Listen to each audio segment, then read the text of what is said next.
moving from Pwapa, they pass Kili, all these other places, the stations in this jurisdiction, they pass everywhere. They bring him to Nyali police station, Nyali, where they can control him, where they can control the narrative. And as I said, they now want to destroy Article 19. But Your Honor, we come to you under Article 21 because now you have recognized the rights. So under Article 22, what do? You start by granting them. And please, grant him bond.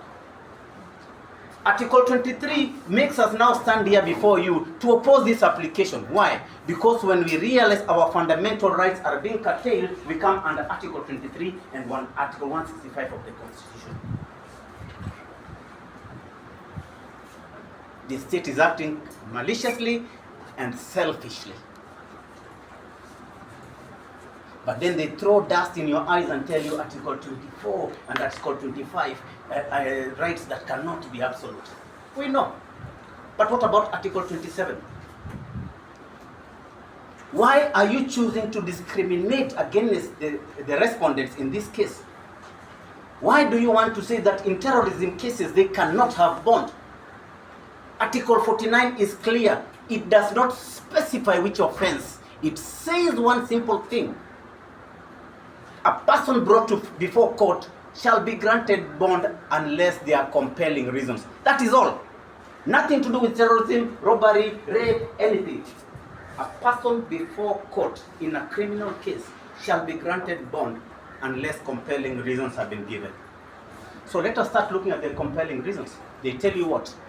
In the end of the affidavit, the person shall abscond. They are flight risk. Flight risk, that is the only reason.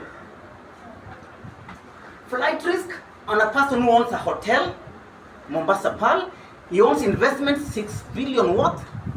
He lives in a house that they know for years when they have been arresting him.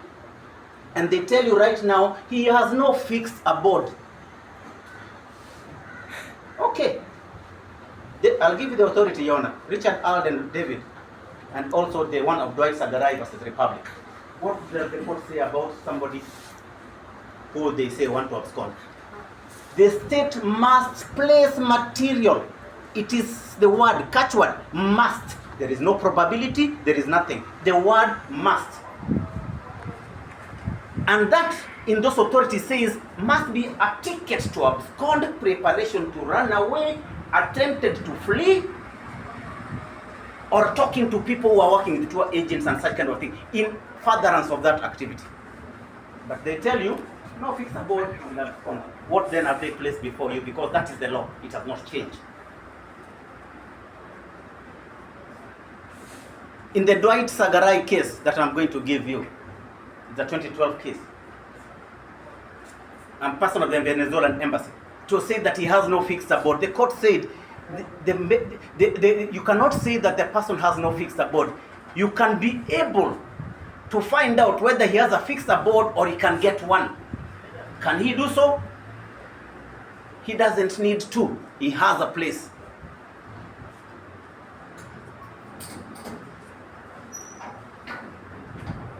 Those are the two reasons, and they are not compelling at all. What other reason, Your Honor? There is nothing to do with interfering with witnesses or anything else. There is nothing else. Now, in all totality, when you look at the persons who are even supposed to be the complainants, they are non-existent, both in the affidavit and in the OB. Now, Your Honor, what is the least restrictive measure you can take? Daktari has told you a very clear thing. Now that we know that they have nothing, allow us to walk away with them out of this place, and they can be able to do anything else they want to do later on. We cannot stop them from investigating, though this is a creation. You are being told that they wanted to question him intensely. I'm reading the words of the prosecutor. Intensely. And that can only be done in custody. How is that even logical? How is that even logical? All they need to do is tell him, report on such and such a day and such a time. And that is done. That is handled.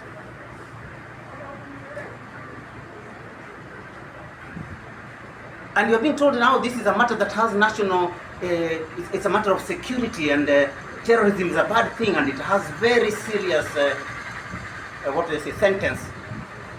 What about murder? I have the authority of Oyamo versus Republic, which is here. What about murder? Isn't it a serious offense? Doesn't it have a death sentence? Doesn't it have the hanging act as well?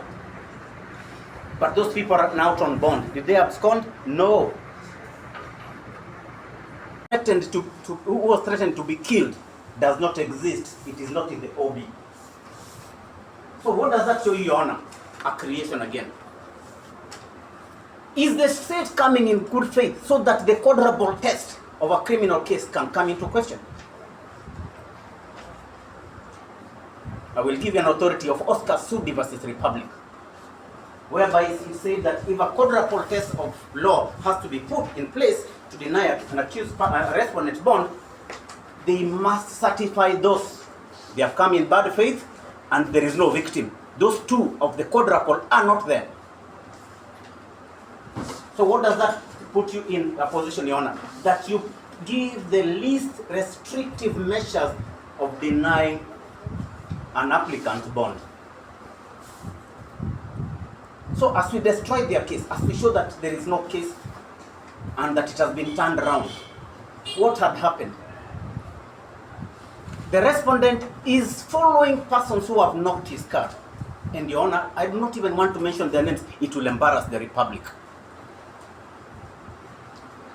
Very senior people, 2 governors, 1 member of parliament, 1 senior, all these people that we see in parliament being mentioned as the majorities and all. So when this man stops them and asks them, you have knocked my car and you have run away, they come out and assault him. Let him show you his hand. He's got the injuries. He's the one assaulted, not them. And when he asks to be taken to hospital, Your Honor, you see from the OB again, what do they say? His PA will handle his heart condition. And counsel here tells you the state has got the best facilities to handle such cases. Which case are we talking about? Which facilities? The ones who operated somebody's head when they are supposed to operate the foot?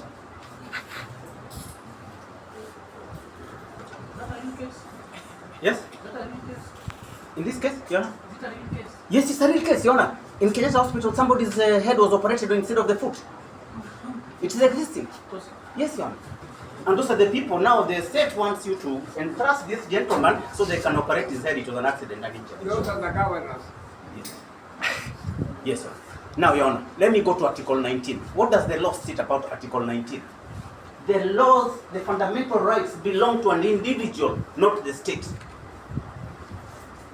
An individual, not the state. But the state is now changing the facts of the case, the character of the case, so that they can control the narrative. They can control the narrative. Once they control the narrative, they'll come and tell you, this gentleman, he's wanted for terrorism. Look at that affidavit, Your Honor, and you will see one thing. They have now left out the incident of the accident. It is not in the affidavit. That you will not, Your Honor. Is that good faith? Bad faith. Then they bring in the issue of terrorism. Now, let's ask one question, Your Honor. For them to make you believe, so that it's not speculation, they must place material before you to show that there is an investigation going on regarding these 2 gentlemen. Do you have it, Your Honor? You don't. What does that show you again? This picture keeps on changing. If there is nothing to show that they're investigating a terrorism case, they are telling you, Your Honor, that they have been investigating him for financial funding of terrorism. But look at the same affidavit, Your Honor. The people who are saying that he has been funding and they have details about him are the same ones who are telling you, Your Honor, we want to investigate him for terrorism. Please allow us to go and get his documents so that we can see. So they can go and see what? So they can look for something to go and charge somebody with. They want to look for evidence and material which does not exist. Oscar Sudi versus Republic is the same issue. You cannot arrest somebody and go and charge him. Arrest him for no reason and go and look for something so that you can charge him and ask for these days. So what are they doing, Your Honor? They want to turn you into a police station. That is what they want to turn you. They want you to help them hold this person for 15 days for no reason at all, so that they can go and look for something to come and charge him. An example of a case against him that has happened before and they brought terrorism was case number 1509 of 2016 in Mombasa locals. 28th of July. Simple case. They arrest him and say it's terrorism, then they change it into a fraud charge, which they do not proceed with after that. Let us not have a repeat of that, because this is the character and the DNA of the state and the machinery. So why do the fundamental rights exist? So that we can protect such persons from such people. The only way they can be protected is the fundamental rights. That is how you can only protect these people. Because you can see, this is a dangerous animal, what we call the state. Dangerous, tentacles everywhere, they will just strike. But then, Article 21 says, and which is supposed to be the officers, the anti-terrorism, the state prosecutors, all arms of government. Article 21 says, when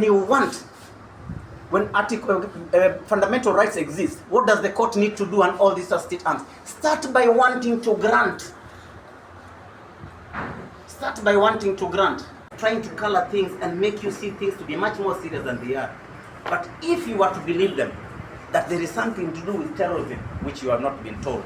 Funding, you're not being told from which organization to which organization. What will they tell you? Matters of security, we shall hide this under the table. But this person who is here today, how will he respond to such allegations? How does he respond? He must know what to respond to. He must face the accuser with facts. If they were to go even by imagination of strength of case,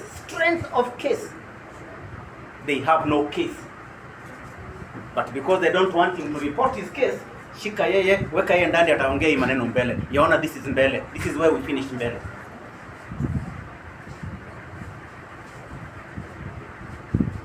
Now that they were very good at telling you that they have facilities, what did they do yesterday when he told them that he has a heart condition and is feeling unwell? Did they take him to hospital? They locked him up. In fact, the room they locked him up is as small as a kennel for a dog. They put him in a small room. That is the facility they are telling you, Your Honor.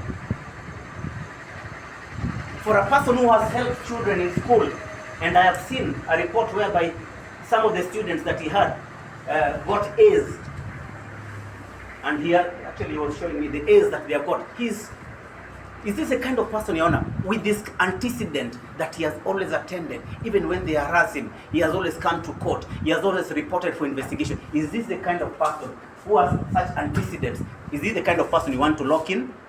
Your Honor, you'll be happy and smiling to allow him to go. Why? Because he's the kind of person who respects the law, has never disobeyed it, and has always stood the ground.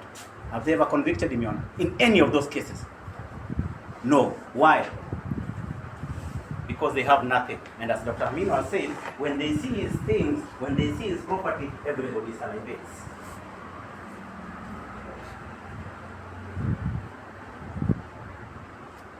And Your Honor, this is a person, and this is why I want to end up. Let's just say, Your Honor, a person of his status, with his investments, is a person of dignity.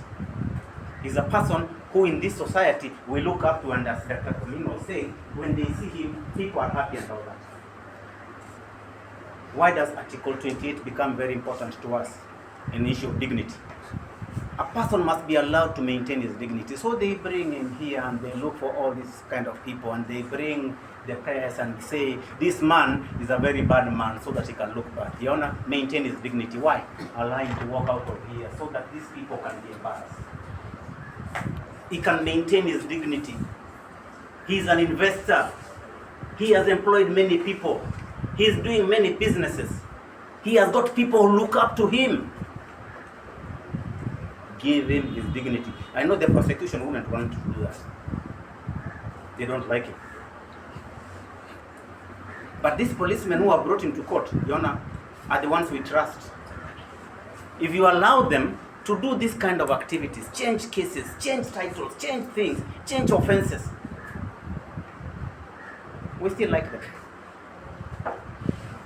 but they are doing the wrong thing. We still like them. We need them. But don't allow them to use you.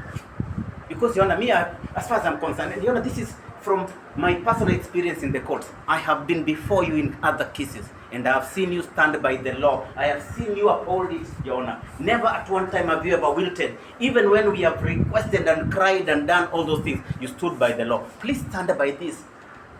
Please breathe some life into this constitution. Let it not only be an ambition, let it be a purpose.